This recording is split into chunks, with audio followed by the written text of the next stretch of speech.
La somme théologique de saint Thomas d'Aquin, première partie, traité sur la très sainte Trinité, question 42, de l'égalité et de la ressemblance des personnes entre elles.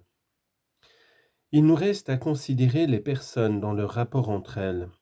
À cet égard, nous parlerons d'abord de leur égalité et de leur ressemblance, ensuite de leur mission.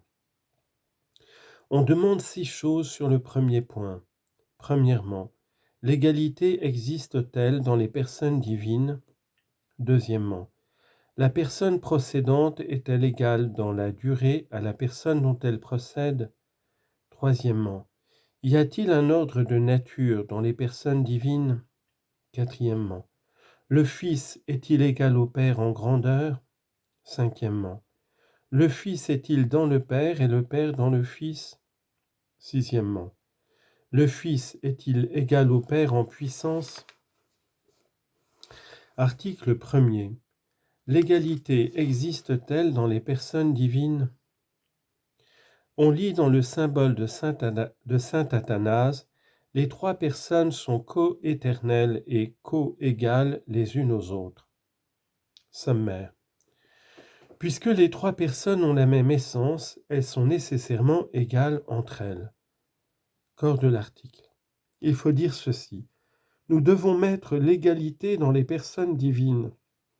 L'égalité, selon le philosophe, c'est la négation de plus grand et de plus petit. Or, il n'y a rien de plus grand ou de plus petit dans les personnes infinies, car on ne peut, comme le dit Boès, augmenter ou diminuer la divinité, ni la soumettre au chiffre du nombre, ni la rabaisser dans la pluralité. De plus, les choses inégales ne peuvent avoir la même quantité numérique. Eh bien, qu'est-ce que la quantité dans l'être simple, sinon l'essence adorable?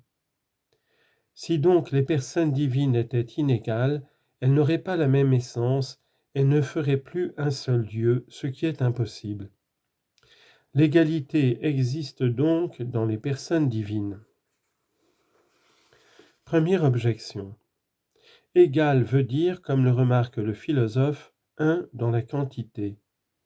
Or les personnes divines n'ont ni la quantité continue intrinsèque, la grandeur, ni la quantité continue extrinsèque, le temps et le lieu. Elles ne renferment pas non plus l'égalité dans la quantité discrète, parce que deux sont plus qu'une. Donc, l'égalité n'existe pas dans les personnes divines. Réponse. Il y a deux sortes de quantités. Premièrement, la quantité dimensive ou de la masse que les choses corporelles renferment seules et qui ne peut dès lors exister dans les personnes divines. Secondement, la quantité virtuelle qui a son fondement dans la perfection de la nature ou de la forme et qui nous fait dire par exemple qu'un objet est plus ou moins chaud selon qu'il possède cet attribut plus ou moins parfaitement.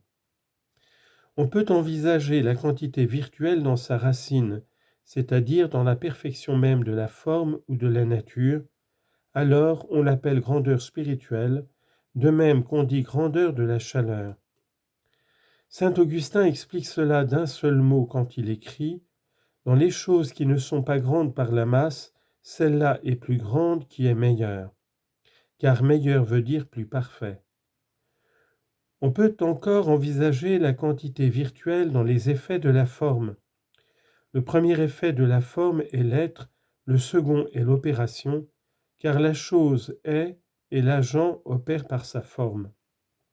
Or, sous le rapport de l'être, les choses sont d'autant plus durables qu'elles ont une nature plus parfaite, et sous le rapport de l'opération, elles possèdent d'autant plus de puissance pour agir qu'elles ont une nature plus parfaite.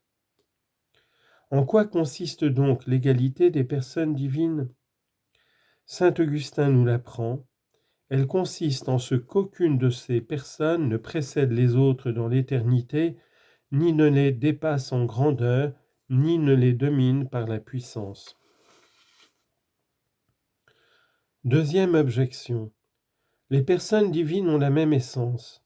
Or l'essence s'énonce comme forme, et la convenance dans la forme ne constitue pas l'égalité mais la ressemblance. Donc c'est la ressemblance et non l'égalité qui existe dans les personnes divines. Réponse. L'égalité, qui a la quantité virtuelle pour fondement, renferme la ressemblance et exclut l'excès.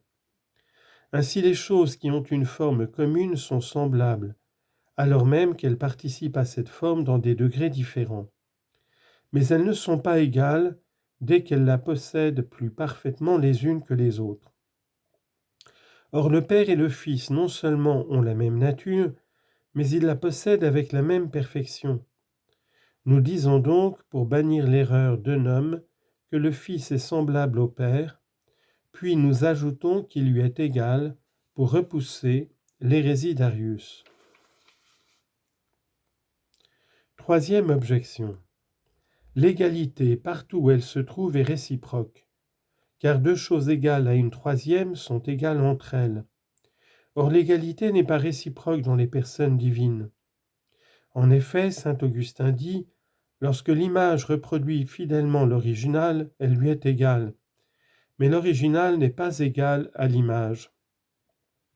Or le Fils est l'image du Père, donc le Père n'est pas égal au Fils, donc l'égalité n'est pas réciproque dans la Trinité.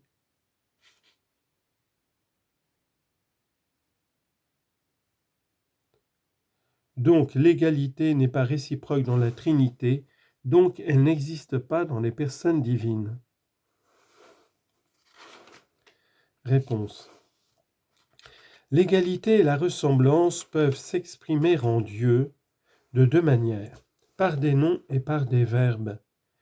Quand elles s'expriment par des noms, la ressemblance et l'égalité sont réciproques entre les personnes divines. Ainsi le Fils est égal et semblable au Père, comme le Père est semblable et égal au Fils, et cela parce qu'ils n'ont pas l'essence infinie, l'un moins que l'autre. Comme donc le Fils a la grandeur du Père, comme il lui est égal, ainsi le Père a la grandeur du Fils, c'est-à-dire lui est égal. Mais entre Dieu et les créatures, la ressemblance et l'égalité ne sont pas réciproques, comme le remarque l'Aréopagite.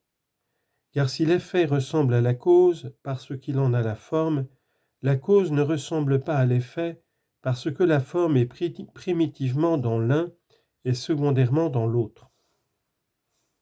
Maintenant, lorsque l'égalité s'exprime par des verbes, elle s'énonce avec mouvement. Or, si le mouvement n'est pas dans la nature divine, on y trouve l'action de recevoir.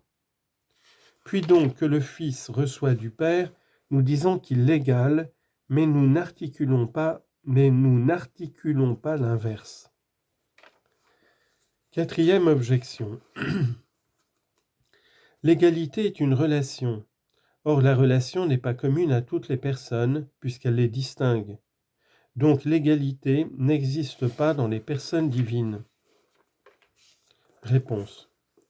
Il y a deux choses à considérer dans les personnes divines, l'essence qu'elles possèdent comme attribut commun, puis les relations qui les distinguent. Or l'égalité renferme ces deux choses. D'abord la distinction des personnes, car rien n'est égal à soi-même. Ensuite l'unité d'essence, car les personnes adorables sont égales entre elles, parce qu'elles ont la même grandeur et la même nature. Mais il y a deux principes certains manifestes. C'est d'une part qu'aucun être ne se rapporte à soi-même par une relation réelle. C'est d'autre part que deux relations ne se rapportent pas l'une à l'autre par une troisième relation. Ainsi, quand nous disons que la paternité est opposée à la filiation, cette opposition ne forme pas une relation qui serve d'intermédiaire entre la paternité et la filiation, car autrement les rapports iraient se multipliant toujours sans cesse, indéfiniment. La ressemblance et l'égalité en Dieu ne sont donc pas une relation distincte des relations personnelles, mais elles renferment dans leur idée les relations distinctives des personnes tout ensemble et l'unité des sens. Voilà pourquoi le maître des sentences dit que dans ce domaine, les noms sont purement relatifs.